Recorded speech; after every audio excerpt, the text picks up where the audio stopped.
నమస్కారం, welcome to I dream. ధర్మ మార్గం విత్ విజిత కార్యక్రమానికి స్వాగతం. ప్రస్తుతం మనతో పాటు ఉన్నారు ప్రముఖ ఆధ్యాత్మికవేత్త, శ్రీ విద్యా ఉపాసకులు, ఎంతో మందికి మంత్రోపదేశం చేసిన గురువుగారు. ఆయన మంత్రోపదేశం కోసం, ఆయన ఉపాసన శిక్షణ ఇవ్వడం కోసం ఎంతో మంది ఎదురు చూస్తూ ఉంటారు. ఇప్పటికీ ఎంతో మందికి ఆయన ఇప్పటికే మంత్రదీక్షను ఇవ్వటం జరిగింది. ఇప్పుడు వారితో మాట్లాడి మనం మంచి మంచి విషయాలు తెలుసుకునే ప్రయత్నం చేద్దాం. వారే గురు కరుణామయ్య గారు. ఇప్పుడు వారితో మాట్లాడిద్దాం. నమస్కారం గురుగారు. నమస్కారం. బాగున్నారా? బాగున్నాను. మీరెలా ఉన్నారు? అమ్మదే వల్ల బ్రహ్మాండంగా అంతే. మీరు ఆ మాట అనగానే మళ్ళీ జోస్ వచ్చేస్తుంది. గురుగారు, నేను ఇప్పుడు అడగబోయేది కళలకు సంబంధించి. అంటే చాలా మంది కళలో ఏదో ఒక మంచి పని చెయ్యాలి అని చెప్పి నాకు అమ్మవారు వచ్చి చెప్పింది అని చెప్పి బయటికి చెప్పేస్తుంటారు. మెలకు వచ్చిన తర్వాత నాకు ఇలా అమ్మవారు చెప్పింది అంటే అది వాళ్ళ భ్రమ అనుకోవాలా? నిజంగా కల్లో అమ్మవారు అలా వచ్చి ఇది మంచి పని, ఇది చేస్తే మంచి జరుగుతుంది, ఇలా నిజంగా చెప్తారా? చాలా మంది కళలో నాకు అమ్మవారు ఇక్కడ విగ్రహం ఉంది తీయమని చెప్పి, లేకపోతే అక్కడ ఆలయం కట్టించమని చెప్పి ఇలా రకరకాలుగా చెప్తున్నారని చెప్తారు. అంటే ఇలా చెప్పే వాళ్ళని కొంతమంది నమ్ముతారు, కొంతమంది దీనికి ఏదో పిచ్చి, డేలో ఏదో మాట్లాడి ఉంటుంది, దానికి సంబంధించి ఇప్పుడు కళ వచ్చింది, అదంతా వదిలేయాలి, ఇలా తీసుకుంటాం. ఎలా తీసుకోవచ్చు అంటారు ఈ కళని? ఇంకొక విషయం, ఈ మధ్యకాలంలో నాకు ఒక ఫ్రెండ్ ఒక విషయం చెప్పింది. అది నేను ఇప్పటివరకు ఎవరిని అడగలేదు. ఇప్పుడు ఎట్లా కళల టాపిక్ వచ్చింది కాబట్టి మీ దగ్గర చెప్దాం అనుకుంటున్నా. తనకి శివుడికి అభిషేకం చేస్తున్నట్టు కళ వచ్చిందంట. చాలా ఎక్కువసేపు అలా చేస్తూనే ఉంది, మైమర్చిపోయిందంట. అభిషేకం చేస్తూ మొత్తం దేవుడి పైన భక్తిని అంతా చూపించేసుకుంది.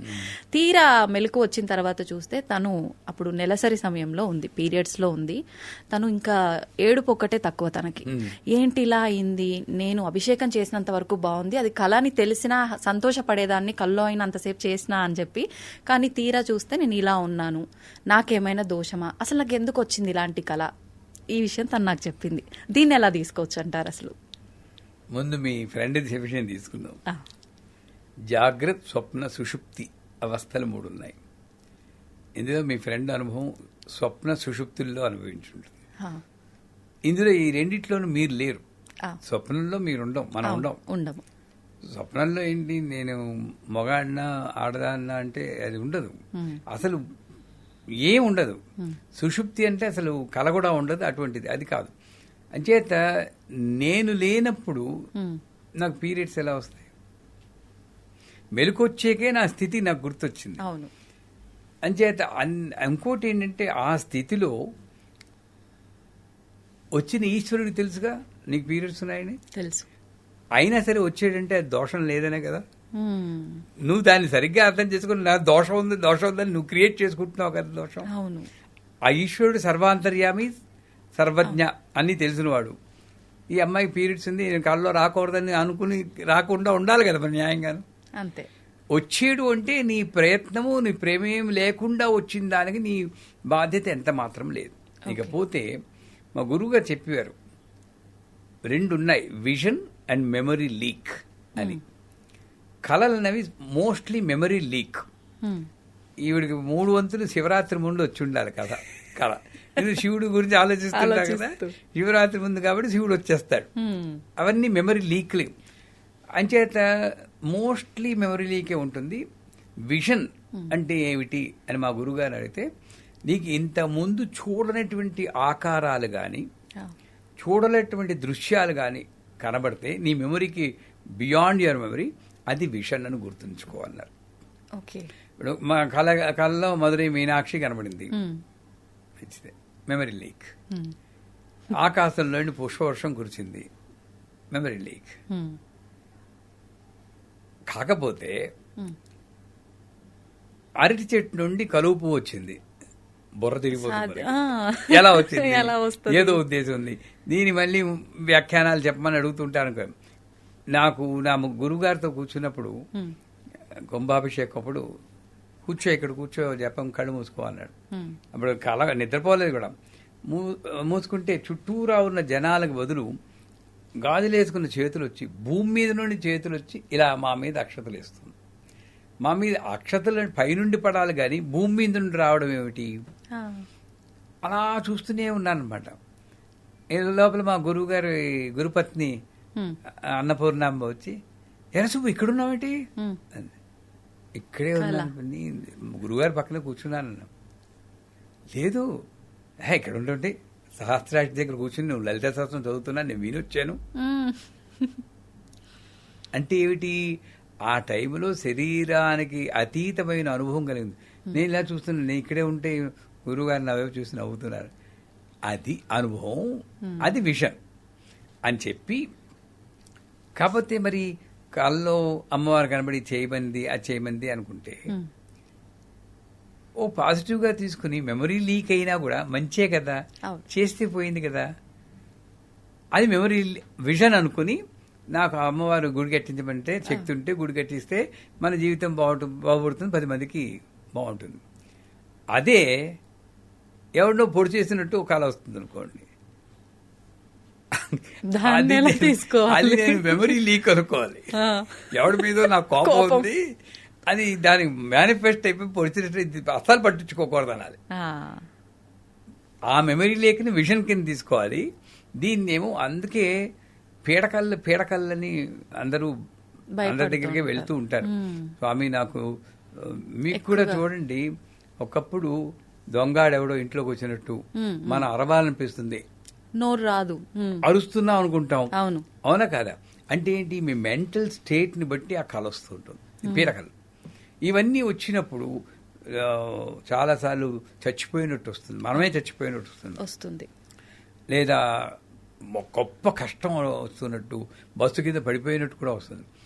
ఇలాంటి పీడకలు నిజంగా మా గురువుగారు చెప్తాను ఏమిటంటే, నిజంగా నువ్వు అనుభవించాల్సింది రాసి పెట్టున్నా నీ ఉపాసన వల్ల కలలో అనుభవించినట్టు చేసింది, అక్కడికి తొలగిపోయింది. ఇంకా అందుకే షిరిడి సాయి చరిత్రలో కూడా కలలో టీబీ వస్తుంది వాడికని ఒక చోట చెప్తారు. అంటే టీబీ అనుభవించాలి, నిజంగా అనుభవిస్తే సంవత్సరాల తరబడి దగ్గుకుంటూ కూర్చోవాలి. అలా కాకుండా వాడి నమ్మకం వల్ల, ఉపాసన వల్ల నిద్దట్లో కర్మ పూర్తిగా తీసేయలేడు, నిద్దట్లో అంచేత వచ్చి పీడకలన్నీ కూడా నా యొక్క కర్మ విశేషం చేత నిద్దట్లో అనుభవించేది, థ్యాంక్ యూ అని అనుకుంటే గొడవ లేదు.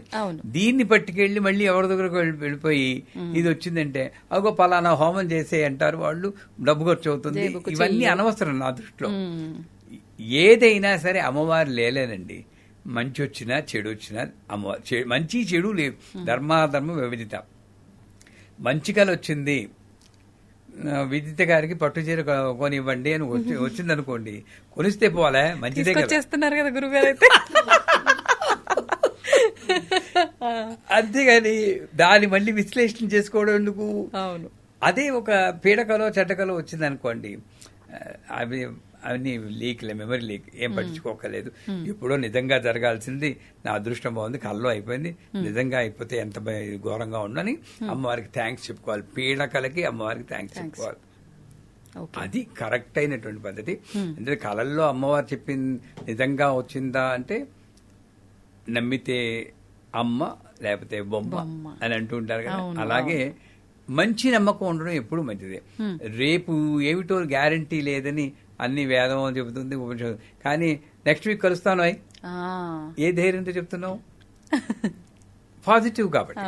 అలాంటి పాజిటివ్ యాటిట్యూడ్ తీసుకుంటే ప్రతి కళ మంచిదైతే మనం వెంటనే చేసుకుంటే శక్తి అనుసారం మంచిది, లేదా విపరీతంగా వచ్చిందంటే పర్లేదు నాది కాదు అనుకుని బ్రష్ ఆఫ్ చేసుకోవడం మంచిది. సూపర్ గురుగారు. అంటే మీరు చెప్పిన దానికి నాకు ఆల్రెడీ అంత క్లియర్ అయిపోయింది. బట్ ఊర్లలో ఎక్కువగా పెద్దవాళ్ళు చెప్తూ ఉంటారు, అంటే పెళ్లికి సంబంధించిన కళ వస్తే ఎవరికో ఏదో జరగబోతుంది అని చెప్పి, నీళ్లు కళలో వస్తే కూడా మనకి ఏదో శోకం అని చెప్పి, ఇలా చాలా రకాలుగా చెప్తుంటారు. అవన్నీ ఒక పెర్మిటేషన్ కాంబినేషన్ థియరీ. 5 మందికి ఈ కళ వస్తే వాళ్ళ, ఇప్పుడు మా దీంట్లో శ్రీమంతం అలవాటు లేదండి అంటుంటారు. అవును అవును. ఎందుకు? శ్రీమంతం ఒక 4 సార్లు అటెంప్ట్ చేస్తే ఏ ముసలమ్మ వెళ్ళిపోయి ఉంటుంది, 70 ఏళ్ళ ముసలమ్మ ఎలాగా వెళ్ళాలి, వాళ్ళు శ్రీమంతానికి లింక్ పెట్టేస్తారు. ఈ శ్రీమంతం వల్ల ముసలం వెళ్ళిపోయేవారి 3 సార్లు 3 ముసలం వెళ్ళిపోతే ఇంక శ్రీమంతం మా ఇంట్లో రాలేదు, మాకు ట్రెండ్. మీ టీవీలో ట్రెండింగ్ అంటారు కదా, ట్రెండింగ్ అయిపోతుంది అంతే. అలాగ వచ్చిందే తప్పితే దీనికి దానికి అసలు లింక్ లేదండి. స్వప్న ఇప్పుడు ఏంటి, ఒకవేళ అలా వచ్చిందనుకోండి, స్వప్న వారాహి అని ఘోరే ఘోరే టాటా స్వప్నం టాటా అని ఒక మంత్రం ఉంది. స్వప్న వారాహి మంత్రం చదువుకుంటే ఒకవేళ అలా వచ్చినా కూడా ఆ దోషం మనకి తగలకుండా ఉంటుంది. అది లేదు ఒకవేళ ఆ ఫీలింగ్ ఉంటే మనం స్వప్నవారాహి మంత్రం చదువుకుంటే ఆ దోషం ఉండదు. సో అంచేత ఇది వస్తే అది జరుగుతుంది, అది వస్తే ఇది జరుగుతుంది. ఏమండి అంత ఉపాసన మనం చేస్తున్నామండి, అమ్మవారు వచ్చేసి నీకు లేదు అంత భక్తి ఎక్కడ చూపిస్తున్నాం మనం. అది ఆలోచించుకుంటే మనకి దీని గురించి పట్టించుకోము. అవును అవును, ఆ స్వప్నవారాయం అంతా చేసుకుని మామూలుగా ఉంటాం అనమాట. సంతోషం గురుగారు, చాలా అపోహలన్నీ కూడా క్లియర్ అవుతాయి ఈ వీడియోతో. చాలా మందికి కళ్ళ గురించి, పీడ కళ్ళ గురించి ఇబ్బంది పడే వాళ్ళకి ఒక మంచి టాపిక్ ఇది నిజంగా. థ్యాంక్ యూ గురుగారు, ధన్యవాదాలు. నమస్కారం.